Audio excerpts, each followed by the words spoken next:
Varrock, está na hora.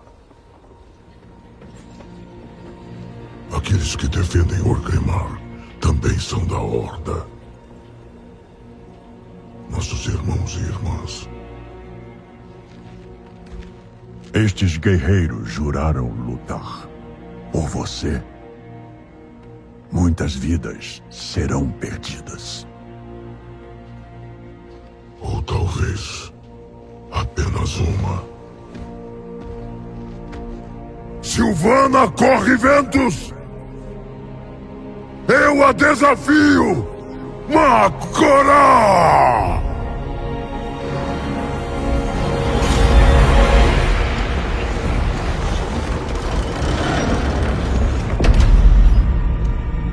To be fire, Elric! Hoje, a grande saga de Elric.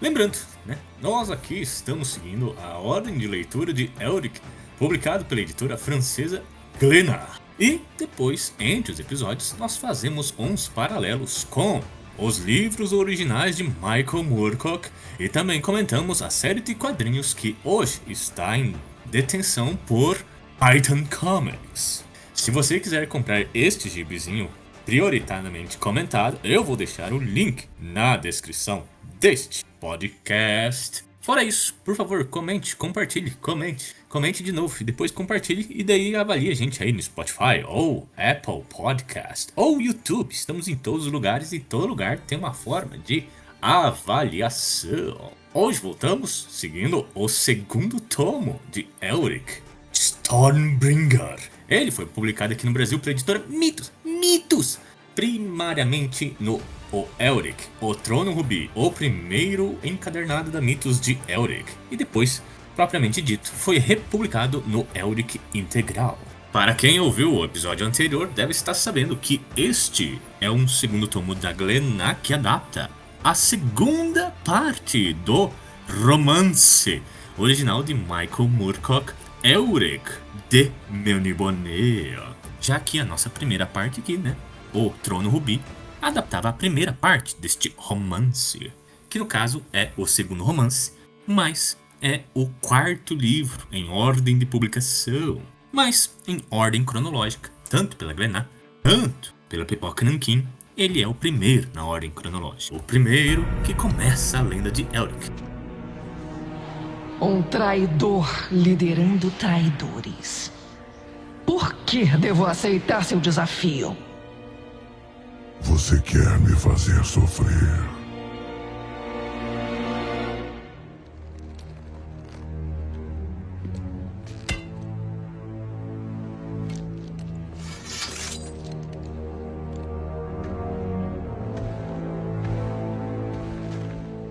Irmão, você não pode vencer.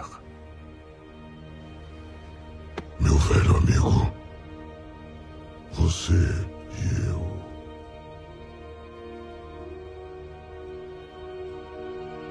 Não podemos nos esconder.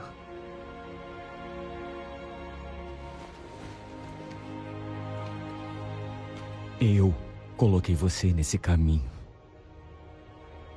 E nós sabíamos até onde levaria. Acompanhe-me nessa caminhada final.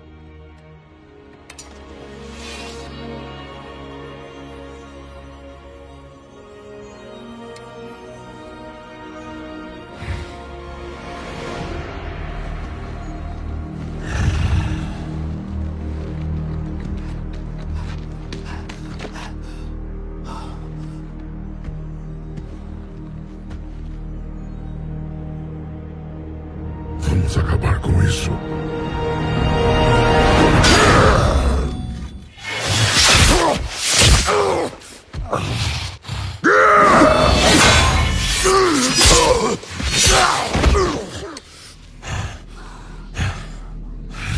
O Lorde Supremo cai. Eu confiei em você. Assim como eles confiaram. A morte chega, velho soldado. E a esperança de todos eles morre com você. No programa passado vimos que Silmaril foi raptado por seu irmão, Irkun, que planeja danar o seu primo Elric de qualquer jeito. Aqui vemos que Elric usa de todos os seus subterfúgios para conseguir localizá-la, principalmente com o Dr. Jest. A gente nem falou desse cara, né? O Dr. Jest, ele tem um capítulo sozinho, um capítulo só pra ele no livro, né? Que era quando o Michael Moore meio que inventou essa parada gore, né, na fantasia, que é esse cara que adora torturar. Ele tem os meios mais malignos para conseguir informação. Eles estão utilizando de magia, mas nada dá certo. E Elric, aí sim ele tem que recorrer ao cara que ele summonou, o deus de todos os caos, o demônio. Cara, se você tá vendo pela Glenn, ele é obviamente uma metáfora para Lúcifer, tá? Porque ele é um garotinho fofo, tá? Nas outras adaptações talvez fique um pouco mais difícil de pegar, mas a Glenn foi objetiva nessa. Aqui tem uma pequena diferença, já que Ariok foi summonado no final do outro livro, né? Perde um pouco o impacto, porque aqui que Ariok diz onde Silmaril está. Para isso, Elric ainda vai ressurgir de outra divindade que ele já tinha compactuado na primeira parte, Stracha, o rei do mar e das águas. Aqui Elric vai utilizar até de uma cobrança indevida, quase que subjugando um deus por promessas que não haviam sido feitas por ele, mas sim por seu povo. Já que Stracha ainda tinha o salvo, parece que Stracha ainda estava devendo um favor de Elric, mas Elric voltou para cobrar um favor. Cara, foi uma jogada super ambiciosa, mas dá certo. Stracha cede o barco que navega em mar e terra. Cara, muito legal. Nas outras adaptações parece que é quase um barco comum, mas aqui a Glenn adapta ele para um barco meio que feito de lama e pedra. Ele não tem velas para navegar, mas mesmo assim ele se mexe em água. E quando ele chega em terra, ele também vai navegar em terra. Aí que mora o problema. O problema é na terra, porque o barco ele não pertencia apenas a Stracha, mas sim ao irmão de Stracha, Grom, que eles dois o fizeram, e por uma disputa antiga ele veio reclamar o seu navio, que já dá grandes percalços a Elric. Aqui, minha gente, a narrativa vai divergir um pouco, tá? Esse segundo conto talvez seja, assim, aonde que começa a divergir demais. Se o primeiro conto, O Trono Rubi, era perfeitamente adaptado, era fielmente adaptado ao livro original, essa segunda parte ela vai ter muitas mudanças e começa aqui. Por exemplo, um dos desafios que Elric, tanto na Titan como nos livros, é chegar na cidade de Irkun, porque ela é guardada por um espelho que retém todas as memórias. O que explicava os ardis, feiticeiros e batedores do Império nunca achar Irkun, porque quando eles chegavam lá, as memórias deles tinham sido roubadas e eles voltavam sem memória nenhuma e daí relatavam que não tinha achado nada. Isso foi cortado aqui, porque a Glenn decidiu demonstrar que o Império de Imri era muito filho da puta. Então, a HQ passa com Elric e seus soldados, as Seclas, matando uma galera sem dó, sem piedade e às vezes até por razão nenhuma. Só porque eles são melnibonianos, eles são maus, eles têm que fazer isso. Isso, a Glenn, né? Vamos parar de falar Glenn, vamos falar do autor, né, adaptado, né, o Julian Blondell. Eu acho que ele fez isso porque ele queria, e nós víssemos o quanto o Elric não gosta de fazer isso. No livro, essas coisas são sim supramente citadas. Ele fala, pô, eu não gosto disso, Elric, Melniboné é errada, Ymir, né, sempre fez errado, eu não sei o que eu faço pra fugir disso, né? Então, no livro é mais fácil de expor isso. Acho que na HQ, o Blondell achou que ia ficar faltando esse tipo de narrativa. Então ele corta uma parte do livro e tenta pôr essas figuras, né, de tortura e massacre, onde o Elric daí realmente vai fazer aquela cara de chororô e falar, puta, que merda a gente tem que fazer porque a gente é melniboniano, né? Assim, interessante a jogada, mas pra mim tira uma das passagens mais massas, né, dessa história, que é Elric e seus asseclas, seus soldados, entram com olhos vendados na cidade. Como eles não querem perder a memória, eles não podem olhar pro espelho, então eles entram de olhos vendados e começa uma batalha deles tendo que enfrentar os soldados do Irkun cegos, cara. É de uma maneira épica do caramba. E quando o espelho é quebrado, abre um portal e tal, onde o Irkun vai para outra dimensão para procurar as espadas gêmeas, tá? Essa é a diferença, porque o Julian Blondell já vai colocar eles numa cidade, assim, bem... que ele diz que pertence a uma Ymir arcaica, né? Aquele demônio da primeira história volta, né? O Ankrar. Então, os soldados de Elric ficam batalhando com esse cara, enquanto o Elric vai sozinho subir a torre do Sauron. Tem uma torre de Sauron ali que é muito escrachada. E lá está Irkon. E aqui, em vez do Irkon ir procurar as espadas gêmeas em outra dimensão, ele sacrifica a Silmaril para também invocar Ariok. E como ele invoca Ariok, ele fala, ó, preciso das espadas gêmeas. O Ariok fala assim, ó, porra, foda, hein? Pena que o Elric aí também já me summonou, então eu tenho que favorecer vocês dois. Aí ele pega as suas filhas, né? A Mournblade, ele dá a Irkun, e a Stormbringer, ele dá a Elric. Ele fala assim, ó, quem vencer, venceu, né? Boa sorte aí, e eu dou uma vida por um império, né?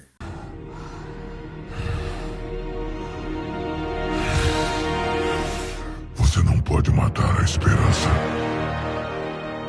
Você tentou em Teldrassil. Você fracassou. A esperança persiste. Você nos enviou a Lordaeron para morrermos lutando. Você fracassou. Nós sobrevivemos. Você sempre fracassa. A Horda vai perseverar. A Horda é forte.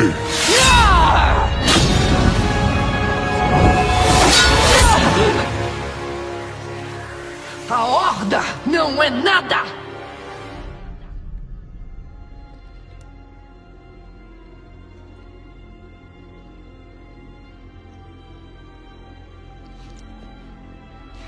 Vocês não são nada!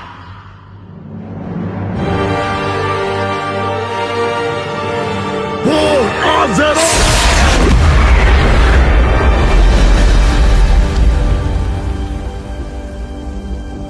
Essa passagem fica bem interessante porque ela fica bem subjetiva.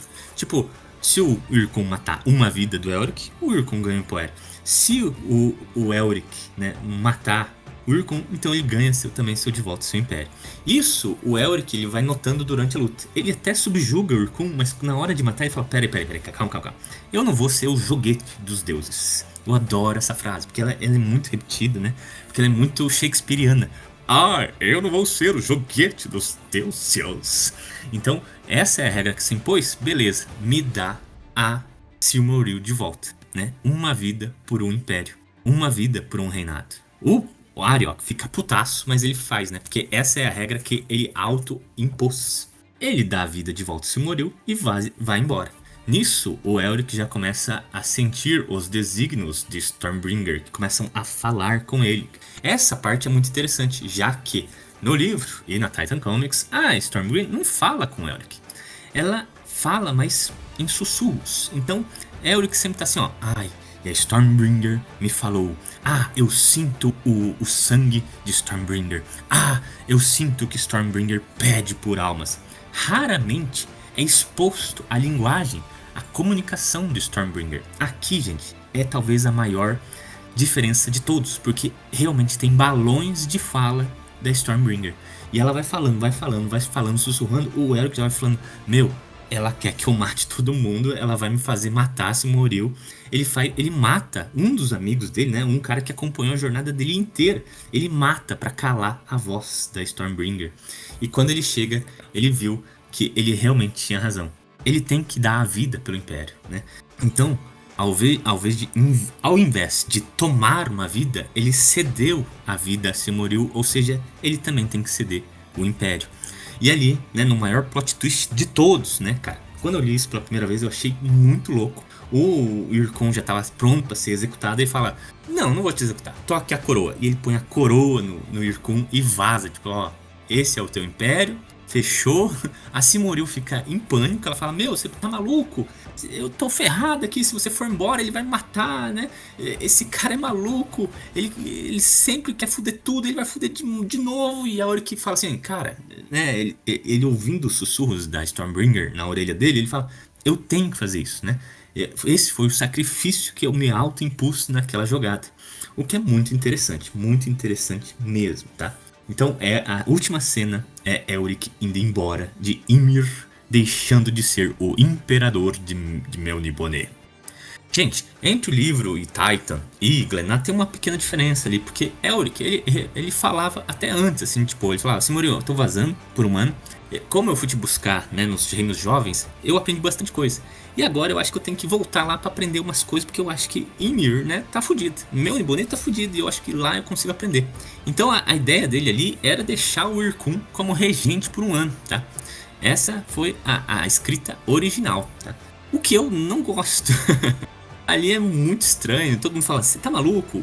Até o subimediato dele também fala, Elric, você tá maluco, teu primo é maluco, todo mundo sabe que teu primo é maluco, não vai dar certo, o povo te ama, sabe? Não tinha, assim, parece que muito embasamento pra ter rolado aquilo. Só que na época o Moorcock escreveu assim porque ele já tinha escrito o final da saga, né? Ele tava fazendo isso de forma de flashback, né? Pra contar o início, né? De como o Elric foi embora do Império. E eu acho que ali ele meio que terminou sem pensar direito. Aqui, como a gente tem uma vantagem aí de 40 anos, 50 anos de obra, né? O Julian Blondell, ele adaptou de uma forma diferente, né? Como se fosse um pagamento feito a Oriok e para ceder a sede de sangue de Stormbringer, né? O que é muito legal. Eu gosto muito disso. E por isso que eu acho que eu repito, né? Que eu gosto mais dessa adaptação da Glenad do que as outras, né? Inclusive da original. Mas por enquanto, de Elric ou Stormbringer, acho que é interessante jogar isso também, né? Elric Stormbringer é o título de um romance original, gente. Que no caso é o primeiro romance que conta o final da saga. Então, ele, tecnicamente falando, ele é o último livro. Tanto que nos livros do Pipoca Nankin, Elric Stormbringer é o último conto. Na última, né, página lá do segundo volume, é ele. Mas acho que o Julian Blondell queria dar ênfase, né, a ele pegar a espada negra, a espada amaldiçoada Stormbringer, e colocou este título. Muito provavelmente, quando chegar a vez de adaptar Stormbringer, ele vai trocar de nome para alguma coisa. Talvez de Elric de Melniboné, né? Fazer um troca-troca. Mas enfim, por enquanto é isso, minha gente. A gente faz agora. Se vê na próxima e falou. Vamos levá-lo para cá.